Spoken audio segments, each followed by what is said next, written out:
আসসালামু আলাইকুম বন্ধুরা।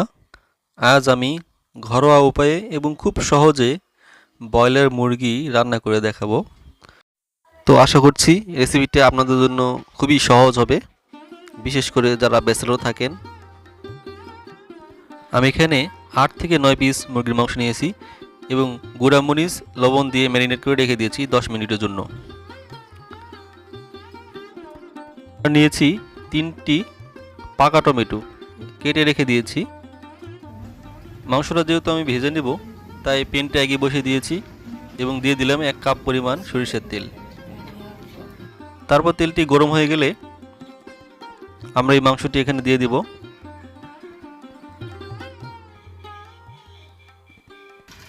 এটি খুব সাবধানে করতে হবে যাতে তেল হাতে লেগে না যায়।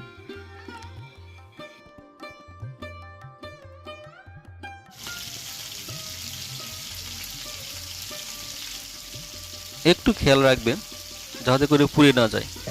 পুড়ে গেলে মাংসটা ভালো লাগবে না এবং খাবারটা একটা ব্যাড স্মেল আসবে।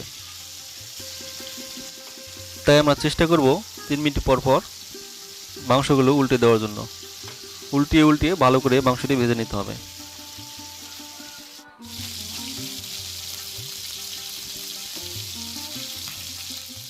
দেখতেই পাচ্ছেন আমার মাংসটি প্রায় ভাজা হয়ে গেছে, একটা বাদামি কালার ধারণ করেছে। একটু পরে আমি এটি নামিয়ে নেব। প্রিয় দর্শক, আমার ভিডিওটি দেখে যদি আপনি উপকৃত হন, সেটি আমার কাছে সবচেয়ে বড় কৃতজ্ঞতা। আর আপনাদের কাছে অনুরোধ করব আমার চ্যানেলটি সাবস্ক্রাইব করার জন্য এবং আমার পাশে থাকার জন্য। তো চলুন, আমার মাংসটি ভাজা হয়ে গেছে, আমি এখন এটি নামিয়ে নেব। প্রিয় দর্শক, আমি আলাদা একটি কড়াই করে ৩ পিস কাটা পেঁয়াজ দিয়ে রেখেছি। এখন দিয়ে দেব ৩ পিস এলাচ, সাদা এলাচ।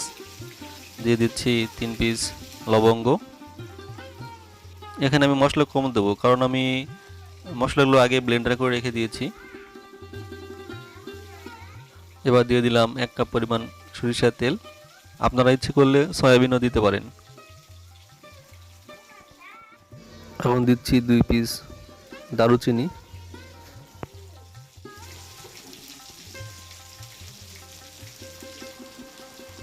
দিয়ে দেবো ২ পিস তেজপাতা।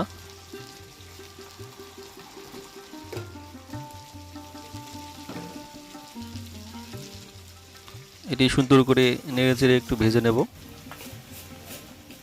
তারপর এটি ব্রাউন কালার হয়ে গেলে আমরা অ্যাড করে দেব হাফ চামচ আস্ত জিরা। এখন কিন্তু লবণ দেওয়া যাবে না, এখনই লবণ দিলে পেঁয়াজটা ভাজার আগেই লেগে যাবে, পুড়ে যেতে পারে। তাই এখন আমি লবণ দেব না, একটু পরে লবণ দেব।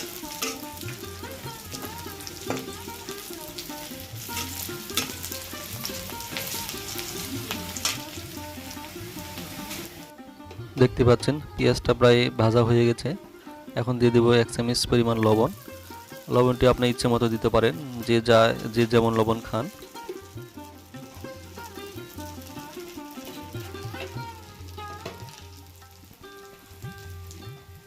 আর দেবো ১.৫ চামচ পরিমাণ আদা ও রসুন বাটা।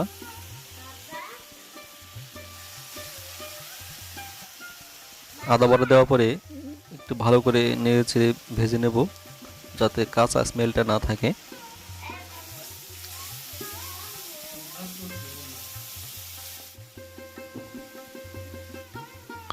এখন দিয়ে দিচ্ছি কাঁচামরিচ ও পেঁয়াজ পেস্ট।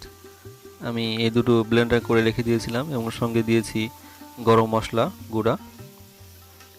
এটা দিয়ে সুন্দর করে আর একটু নেড়েচেড়ে ভেজে নিতে হবে।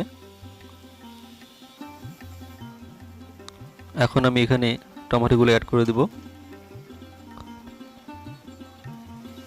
দিয়ে ভালো করে নেড়েচেড়ে এটিও ভালো করে সেদ্ধ করে নেব।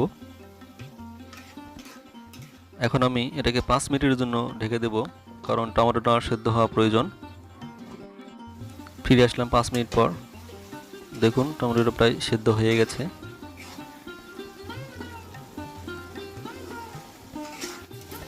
এবার আমি দিয়ে দেব ২ কাপ পরিমাণ টক দই।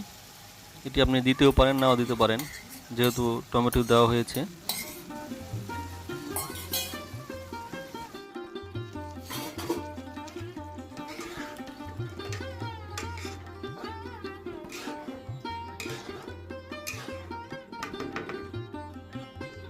5 মিনিটের জন্য আবারও ঢেকে দিচ্ছি।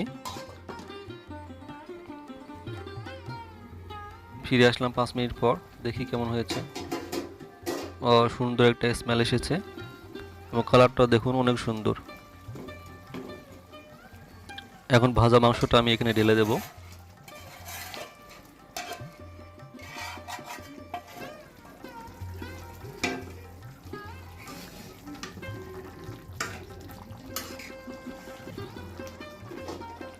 আবারও ঢেকে দিচ্ছি 5 মিনিটের জন্য।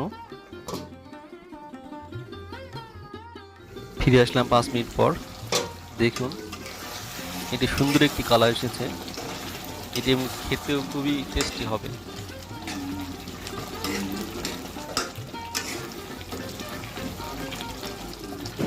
এটি দেখে তো আমার এখনই জিভে জল চলে এসেছে, ইচ্ছে করছে এখন খেয়ে নিই।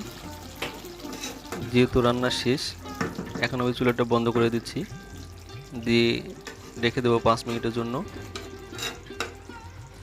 তো বন্ধুরা, আমার ভিডিওটি যদি ভালো লাগে অবশ্যই আমার চ্যানেলটি সাবস্ক্রাইব করে আমার পাশে থাকবেন, আমাকে হেল্প করবেন। ধন্যবাদ। তো গরম গরম এটি একটা বাটিতে আমি পরিবেশন করব।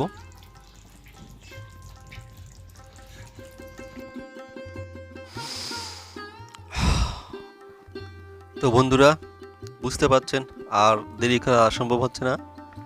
তো আজকে এখানেই টাটা।